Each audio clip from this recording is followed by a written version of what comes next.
Chip here on trying to keep on schedule.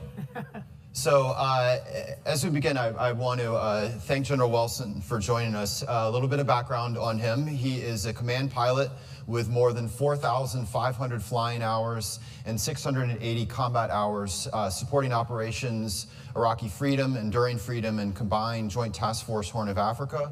Prior to his current assignment as Vice Chief of Staff of the Air Force, he was Deputy Commander of U.S. Strategic Command.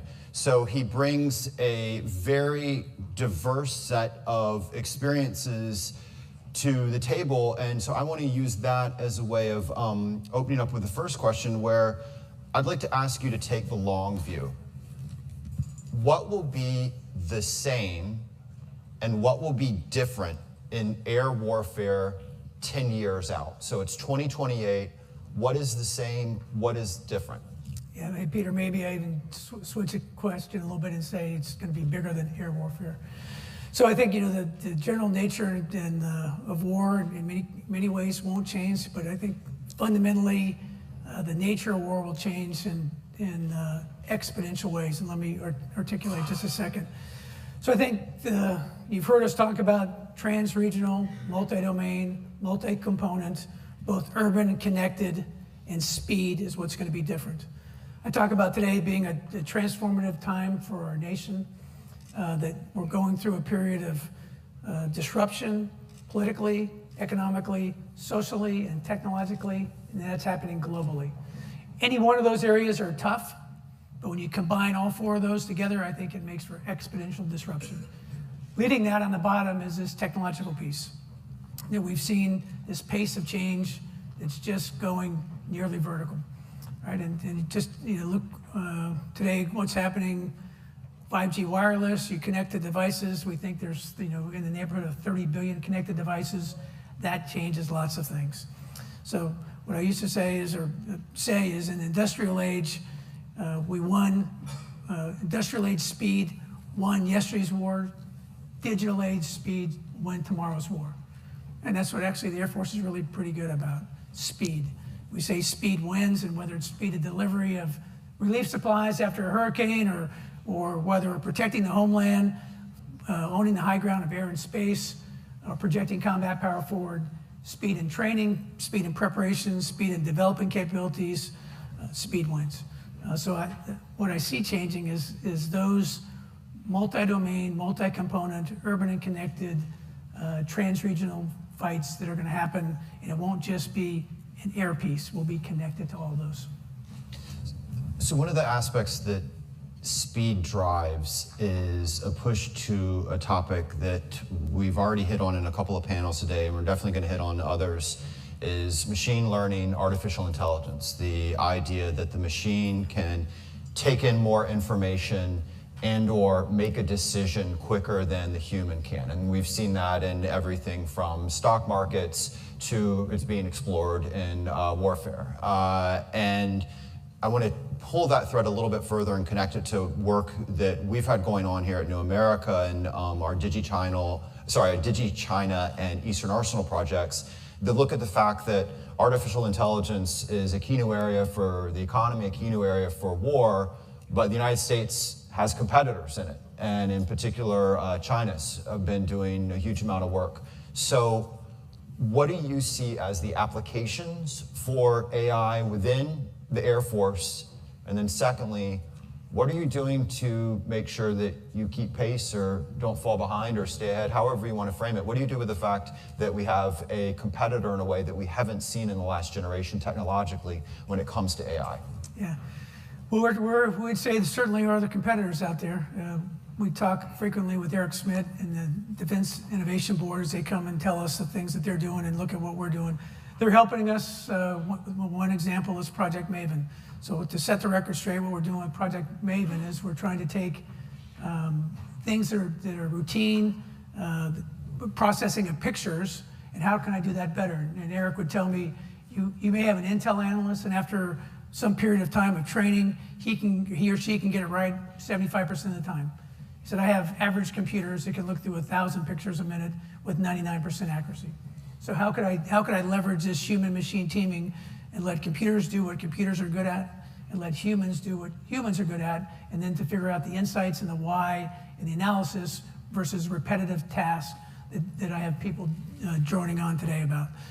But it is, make no debate on this where artificial intelligence is heading. So I've been traveling around, listening to some folks, going to some of our great academia universities. Was out at Carnegie Mellon recently and seeing some of the work that they're doing, seeing what our industry partners are doing. But I think it's going to take all of us working together across academia, across industry, across the departments, across all the national labs and FFRDCs, and bringing that together in this competition with AI, because that's in fact what China's doing. So if you look at what companies like Alibaba or Beidou or Tencent are doing, they're investing a lot of money, and they're using a whole of nation approach for it. Right? So we're going to have to compete to win, and that again, that's where I think we can come together across the different areas, bring those together to stay in the lead in artificial intelligence and machine learning. In your career, did you ever have to deal with an adversary that had better technology? I haven't. Now, I tell you that we've got adversaries today that can take technology that we wouldn't normally think about as being cutting edge and do things with it and adapt it in ways that we didn't expect. And I'll use an example from a couple years ago when I was visiting my counterpart in Canada, and I had an assignment there. We were catching up about kids.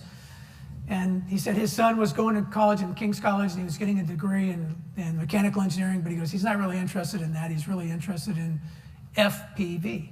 And I said, what is that? I don't know what you're talking about. He said, well, it's first person view. And I said, okay, I still don't know what you're talking about.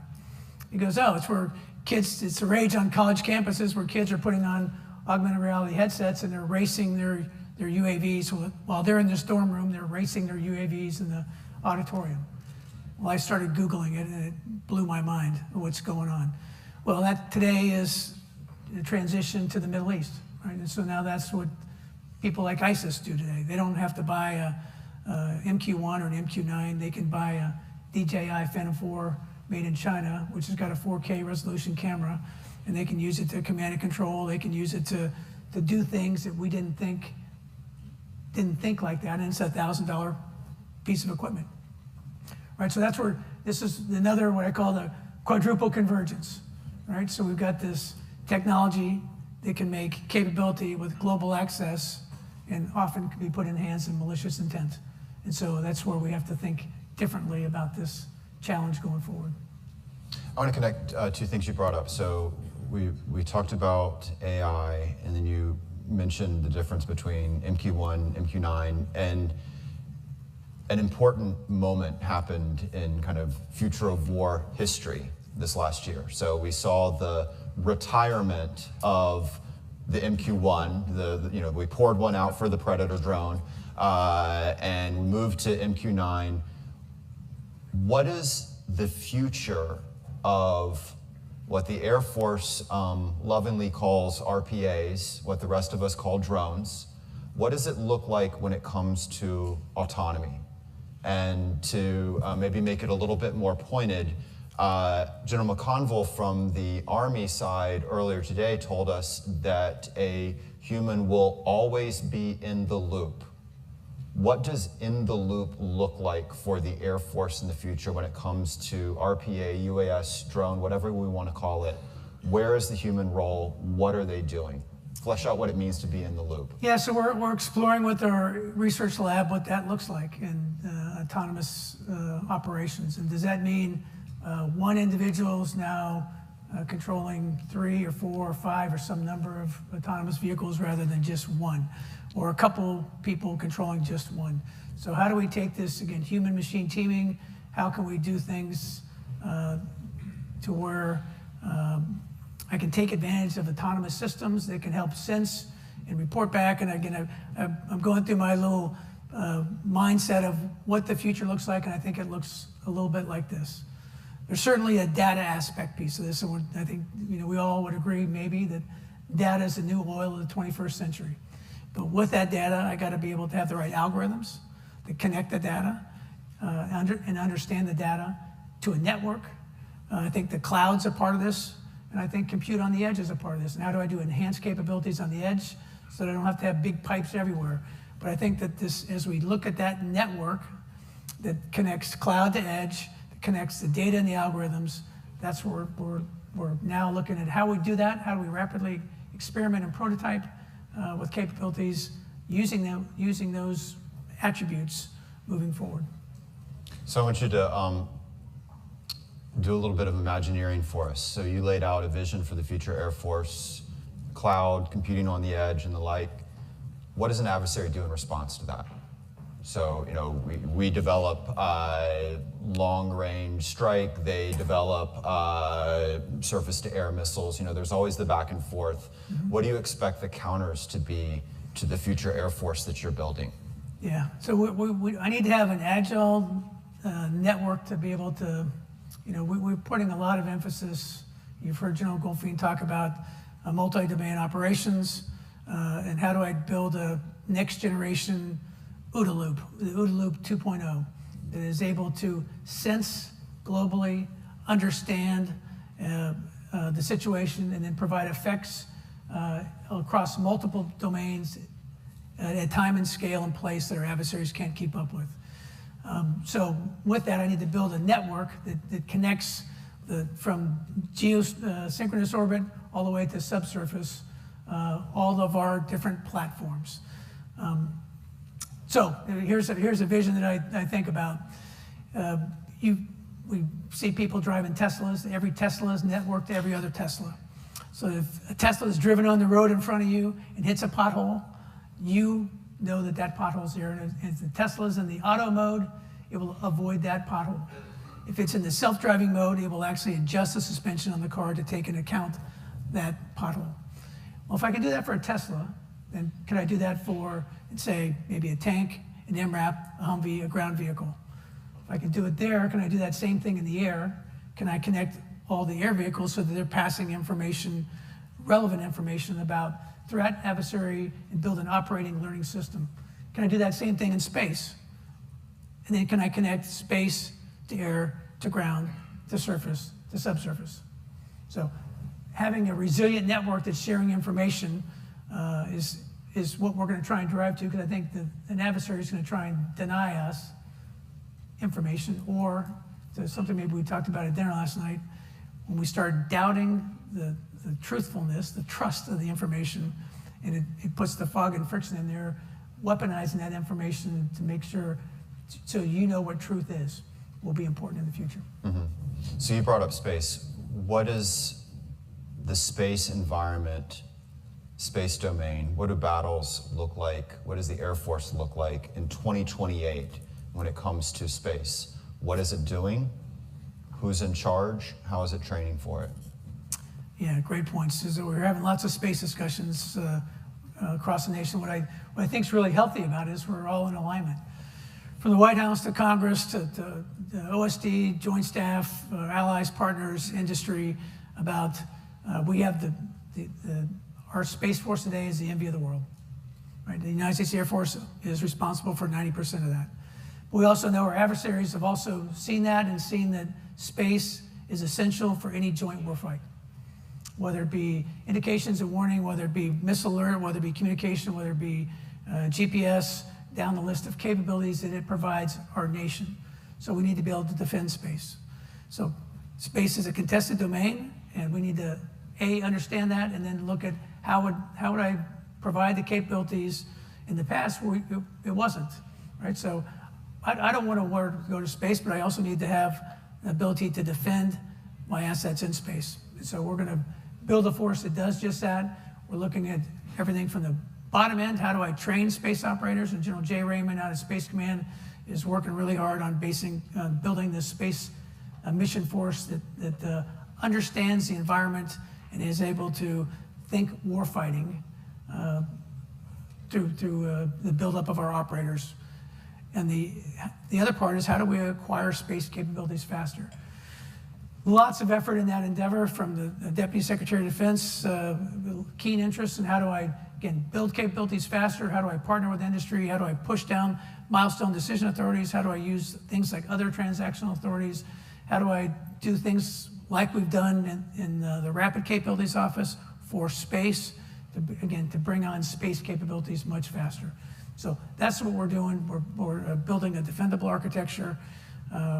Certainly industry, commercial, our allies and partners are a part of this, but the other key part of this is how essential space is to all of us in the joint warfight. So I'm gonna tug at this a little bit more. I'm not gonna let you get away with this. So in 2028, what does the U.S. Satellite architecture look like? Is it lots of small, cheap satellites, or is it a small number of capable, exquisite ones? Yeah, and Peter, I tell you, it's maybe both. I mean, we're looking through that right now. Can we afford both? Good. Maybe. And again, here's the maybe part of that, right? It's are you designing something to last for 20 years, or are you designing something to last for 5 years? And there's a big price point difference in how you do that. So if we're in 2028, we've got to make that decision now. So which do we do? We're starting to make, well, we're working through understanding that and getting buy-in and consensus across our all our different departments on what that exactly looks like. And I think there'll be a mixture of both. I think we'll again look at what commercials doing today, and the different companies that are going to do internet, 1,000 constellation internet. We need to be part of that. Look at what folks like Planet Lab are doing. They're doing things differently with small sats, right? I think we'll be part of that. I also think capabilities to do some of the things that we need to do aren't going to be like that. They're going to be bigger, more costly, and we need to be able to protect and defend those. So it's a combination of both. What does space warfare look like in 2028? Is it as now, where I'm using assets in space to communicate or look down? So it's part of the battle space, but there's no conflict there? Or in 2028, is there actual conflict there, and what does it look like? Is it, I'll let you fill in the blanks. So, you probably heard General John Hyten. I think he's got a great answer to this. He goes, there's no such thing as space war. There's war, right? And an adversary is going to try and deny us the capabilities that we're going to rely on to be able to win. And the joint team, the joint force, needs to have space is a big part of that equation today on what we do globally, and to be able to do the things that I talked about earlier on a global scale. I need to be able to have the ability to sense, observe, act, and decide on a time and scale faster than our adversaries, and that today that requires space. And everything from, like I said, from GPS for our precision navigation and timing, to our communication, to our sensing, it's going to require space. So what does it look like? We have to be able to protect it, defend it, and we have to be able to deter in space. So there's no real easy answer on this. What does it look like? I think that any adversary is going to look at how reliant we are on our capabilities and try and affect that. And that's why we're working hard to defend space is one of the big efforts moving forward. So let's go nuclear. It's 2028. What does the B-21, I don't want to ask what it looks like, what does the B-21 program look like at that point, 10 years out from now? 10 years out from now, we'll have taken delivery of our first models there. We'll be producing them hopefully at a nice clip. 2 years after the initial operating capability of the airplane, we will have nuclear certified it, and so we'll have a capability to have a dual capable platform in our B-21. I just went out with the Deputy Secretary of Defense and the Northrop team, and we did a one-day deep dive on the B-21, and we're in the preliminary design phase, and it's coming along very well, we think. We've got a good team, both government and industry, on this program. It's really important to all of us, so we're spending time really deep diving in, and Secretary Shanahan wanted to go out and get an immersion in that, and that's what we did. We're needing to balance that, though, not just, because I always get asked the question about the transparency on the B-21. And I want to make sure that we're as transparent as we can possibly be with those cleared members of Congress and their staff, who we have shown all the details on the B-21. And we're balancing that with making sure our adversaries don't learn things in advance of what we're trying to, for operational security, to not let them know. And so that's where the balance becomes on the B-21. Okay, so the general's been very kind to agree to do something a little bit different, which is we're now going to have a Twitter lightning round. And basically this weekend, I let social media know that I would be interviewing him and ask for questions from them. So we've got a series of questions, and he's agreed to give answers in 200... Less than 280 words. Not words, characters. Big difference here. Characters, right. It's Twitter, not Facebook that we've learned, only a couple of old people will read. Yeah. Okay, so first question is from at Dan Suckman, which is, what is the future of CAS? What is the future of CAS? Close air support. Close air support. I think it's an important mission set for our Air Force. We're going to continue to be invested in making sure we can protect our ground forces. It's kind of a moral obligation for us to be able to do that. We also have to be able to do it both contested all the way through, uncontested all the way through contested. And so we're developing capabilities that do just that. I'll use this. So it's important to us. Sorry, 280 characters, way too long. You say CAS is important, CAS and it's got to work contested and uncontested. Yes. Hashtag Air Force. Hashtag Air Force. Like, I got it now. Okay. I'm on track now. Got it. Short answers, 280 characters. Important. Okay, so the takeaway on that is contested and uncontested. Okay, so next one is from at Roly Poliolis. What kind of changes, if any, are needed to Air Force spending and acquisitions, both in process and priorities? We need to change how we do requirements, how we do acquisition, contracting, budgeting, and testing. Speed wins. I got to compress the timeline. Hashtag speed wins. All right. At KW Collins, should there be a separate Space Force? Why or why not? More to follow. We think we have a good, the world's greatest Space Force today. We're going to make it even better. Okay, similar one from at Fleischer_P. What kind of new space assets should the U.S. develop to counter China and Russia? What kind of new space assets? We need to have defendable space assets and a resilient architecture that can continue to make sure we dominate in space in 2028. Okay, this was my personal favorite of all of them. At KJ Deggs, will the Air Force ever replace ellipticals and vending machines with enough squat racks to actually get a leg day in? Or is the Air Force all doomed to chicken legs at the base gym? I think he's talking about my legs. He's seen me at the gym, my chicken legs. Change chicken legs, note. Okay, so it's clearly an Air Force officer. All right. Okay, at J Byerly 81, as other countries invest in AI and drone development to increase the speed at which decisions are made, how will the U.S. Air Force keep pace? Yeah, we're going to not only keep pace, but dominate in how we do that. It's going to take a whole of government approach to this. Industry, academia, national labs, and our department working together. Hashtag speed wins. Okay, we've got some tough questions here. At Joe Plensler, why did U.S. Air Force leadership severely limit press engagement? What responsibilities do service chiefs have to communicate with taxpayers? Yeah, we want to be transparent as we possibly can with the American public. We did not limit communication. What we wanted to do is make sure all of our folks understand operational security and making sure we're not giving adversaries advantages that they don't need to have. Okay. At Frantic Goat, the U.S. Air Force and the A&G have evaluated A-29 and/or the AT-6C nearly half a dozen times in the past decade. How can the U.S. Air Force need more data before deciding how to proceed on its latest light attack program? Yeah.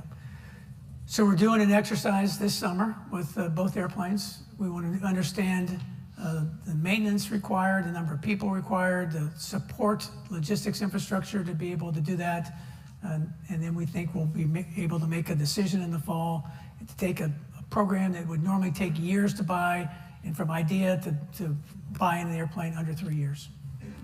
Hashtag speed wins. All right. F. Fletch Williams, how is contracting to private companies balanced with maintaining appropriate national security checks and limitations to information access? Yeah. We need to look hard at how we do getting the right access for the right people at the right time, but also this operational security piece behind that. We've had lots of challenges with lots of clear defense contractors that information has gotten out. That's got to change. We've got to figure out how we do that differently. Okay, so let's take it from cyberspace back to human or meat space, and we're going to take questions from here. So please raise your hand, wait for the mic to come, and identify yourself. Right there. Nope. Right, literally right there. Yeah. Hi, General Wilson. This is Oriana Pollack from military.com. Thanks for doing this. I wanted to see if you had any comments regarding the hike in aviation accidents, the report that's out there from Military Times this morning. You know, talking about the future, talking about readiness, but what about the right now, that the spike has been seen, that there has been some, you know, grave indifference on what's been going on out there in aviation? I mean, could you comment regarding what the Air Force's portion of that is and how you plan to build up that readiness so, you know, fatal accidents do not occur? Yeah. Well, let me set the record straight. Any accident and any Class A accident is one too many. And we spend a lot of time making sure that we have the safest program that we possibly can. For those who don't know, when we talk Class A's, we talk, it's a dollar figure or a loss of life. So our safest year ever was 2014. 2017 was our second safest year. So our Class A mishaps have been trending down. What's been trending up and was reported was our Class C mishaps, and those are lower category mishaps, lower dollar figure, but still a concern to all of us. And so we've got our safety professionals digging into it, seeing if there's any noticeable trends that we have in our Class C mishap rates. But to your broader question of readiness, we're intensely focused on improving readiness. We brought together a team of about 50 people. We sequestered them in the Pentagon for 6 weeks, and we looked at readiness through the lens of what can we do to drive the readiness of the Air Force faster and move the timeline left. I used to say, how long does it take to make an 8-year Master Sergeant? And that's about how long it's going to take us to improve our readiness. We think we can do it faster. We're going to look at how do we target specific squadrons with the right both people, with the right experience mix, with the right flying hours and infrastructure to be able to support pacing squadrons to move the readiness needle left. But we've had a very big team looking at it. We've briefed it up to the leadership. I think they are all really can see the efforts that we're making and like the trajectory that we're on to improve our readiness. Okay, so we got the middle. Let's go to the left here in the front, right here. Thank you, Patrick Tucker with Defense One. The pushback from the Google developer community about the Project Maven partnership has certainly caught Google off guard. I wonder if you could tell us what's the most important lesson learned for the Air Force from that now very public pushback, and has it affected the way the Air Force is working Project Maven, and has it affected any potential future partnerships with Google or similar firms? Yeah, I guess the lesson learned is to make sure we're all understand the right side picture. We're using, it's a department effort with OSD, which the Air Force is a part of, to be able to look at how do we automate things, that the repetitive tasks that humans spend a lot of times doing, that machine learning can do differently. So today we're looking at how do I look through full motion video and be able to determine, is that a car, is that a person, is that a house? That's what the Project Maven effort is in doing. To be able then to turn around and say, make sure that people understand what it's not, right? It is not weaponizing, it's not using machines in a targeting function. We're fully compliant with all the US regulations, policies, and laws, and that we've had industry partnered with us moving forward. And we continue, we're gonna need industry. All of us are gonna need industry to help us moving forward as we again, compete, deter, win on this new national defense strategy. And our industry partners have been very helpful in this. Bottom line learned is communication and being able to, people to understand the message of what exactly we're trying to do moving forward. Is there someone on the right here? Anyone? Yeah, right there. I'm Mike Kingram, a defense fellow with Congressman Rob Bishop. Sir, we talked a lot about in 2028 about systems we'll bring online to face our adversaries, but what about talent management, making sure we're recruiting the right people, retaining the right people in a very competitive job market who have very marketable skills to be able to fight our wars in 2028? Yeah, that's a really important question. We're all in this hunt for talent, every one of us. And so we have to find ways to reduce the barriers from people. You see them like I do. I get to go out and meet these folks, our young people that are just simply amazing, right? So I got to find a way to make it easy for them to come into service and then to be able to have this transportability through the different services or agencies who want to be part of it. I was telling a story backstage when I'll call the 4 great captains. Here's an example. So at our squadron officer school, the commandant asked for a Shark Tank-like event with ideas. And he said, the best idea will get to the Chief of Staff of the Air Force.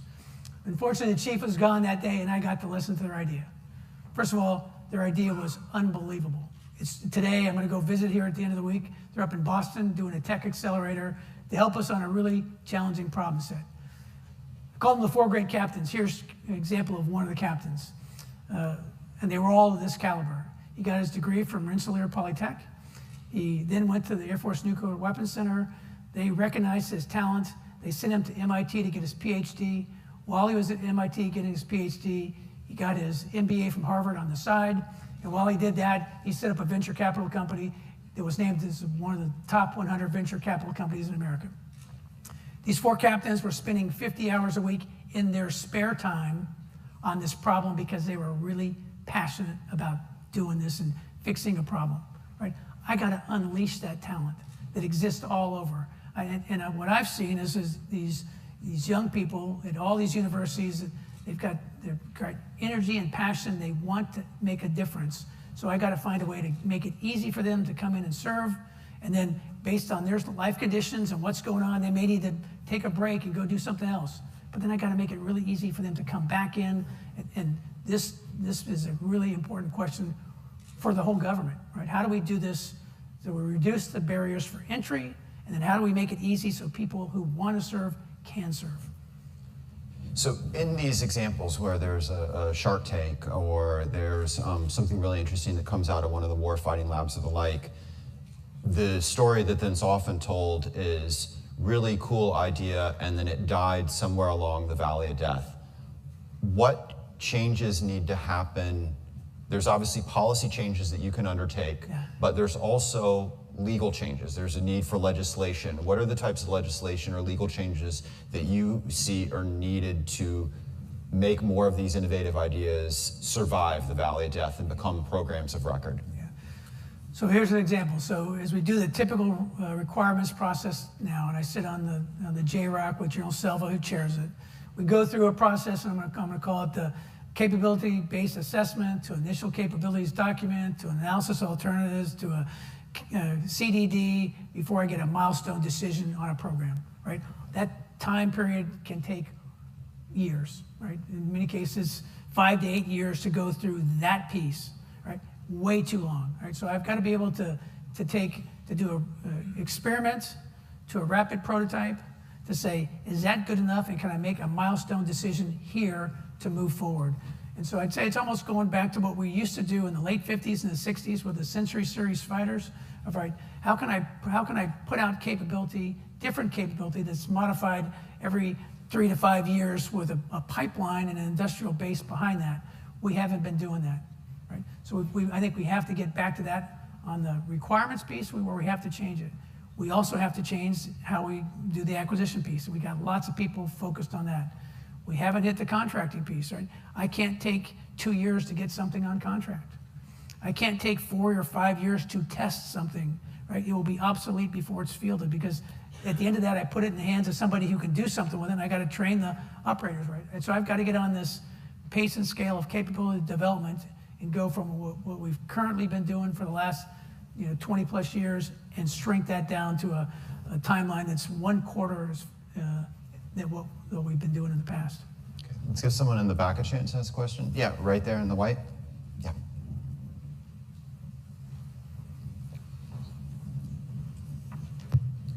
Hi, General Wilson. Rachel Karras with Inside the Air Force. So the Air Force recently said that it's looking at keeping the U-2 until 2100. And you're also, working on ways to keep... Sorry, to be clear, Yeah, 2100 like a century from now? Correct. That's- They make sure keeping the B-52, No, the U-2. U-2. Yeah, Dragon Lady. But you're also looking at ways to keep the RQ-4 on par with that. So I'm curious, now that you're looking at SLEPing Global Hawk, are you trying to keep them on the same timeline? What is your plan for Global Hawk as that whole sort of high altitude enterprise moves forward? Yeah, so I don't know if anybody's ever come online saying we're keeping the U-2 till 2100. I certainly haven't. What we do think is that we need this high altitude capacity both from the RQ-4 and the U-2 today. And so it's a capacity issue. So I need both of them to do the type of things to be able to provide the information they provide on a global scale. So we're trying to get the sensors right between each different platform. We got lots of service life left on the U-2, and we certainly have got plenty of service life left on the RQ-4. But I think it's a capacity issue of which we need both. Okay, let's get a couple more questions right here.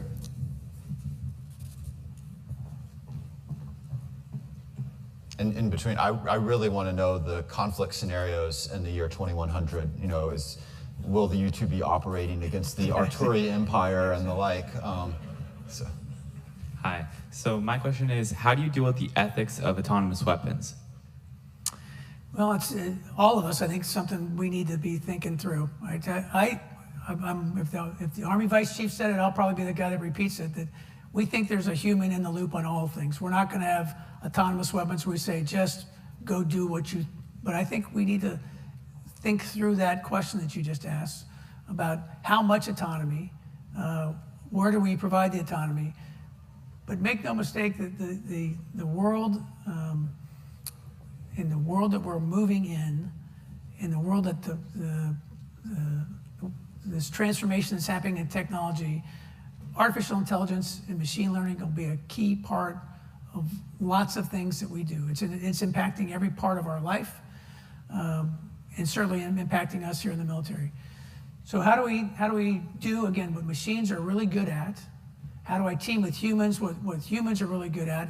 How do I keep a person in the loop and define what is in the loop and to provide again, to me, it's the insights and the understanding and the why and for the what that machines can help provide us with. But it's an important question I think we all need to be thinking through. I want to pin you down a little bit more on this. In the human in the loop, say in air-to-air combat, is the human decision making to shoot or not the way it is with RPA operations right now, where the plane may be able to operate in some way, shape, or form on its own, but it's going to be the human deciding to pull the trigger or not? Or is it the way we do, for example, air defense, where there is the potential for the machine to operate, identify, and the like, and the human can veto it, but it will operate without them? Which is it? Because the human is in the loop in both, Yeah. but they're So very different. I think we'll have to learn both ways, and we'll have to experiment both ways and what that means. And just as you use as an air defense capability, where there's things that we have to have. There's a set of rules of engagement. Are they squawking the appropriate squawk? Are they on the right altitude? Are they in the right corridor? Are they doing this? If not, somebody's there to veto it, right? So there'll be a series of rules of engagement that we'll have to be able to follow and understand on both sides of that equation moving forward. Given the emphasis you earlier had on speed, can a human stay within that OODA loop 2.0, or will it definitionally be inhuman? We don't know. We're gonna all understand as we start to do more experimenting, prototyping, and understanding that exact. Okay. We've got time for one last question, and I'm going to abuse it by asking one more, but hopefully be a useful one for all of you.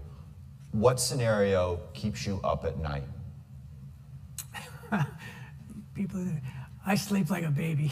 Okay, so I would say we're taking the General Mattis approach. Okay, when you wake up in the morning and go... I'm keeping the General Mattis approach. I want our adversaries to stay up at night thinking about what we're doing, right? That's what I want to have happen. There's a couple areas that I think that I need to sharpen the focus maybe on, maybe 2 or 3.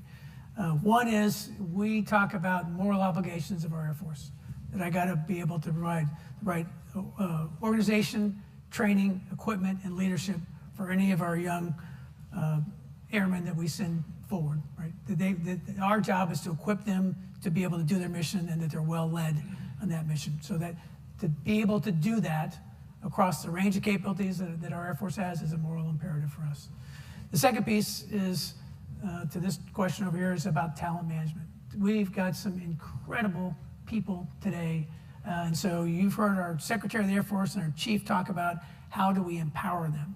How do we remove the barriers and the obstacles for their success so that they, we have this little simple little model that I go through in my mind. We start with really good people. We then make sure they got the right education, training, experience. They're confident and proud of what they do. They're personally and professionally fulfilled. And when we do that, we get mission success.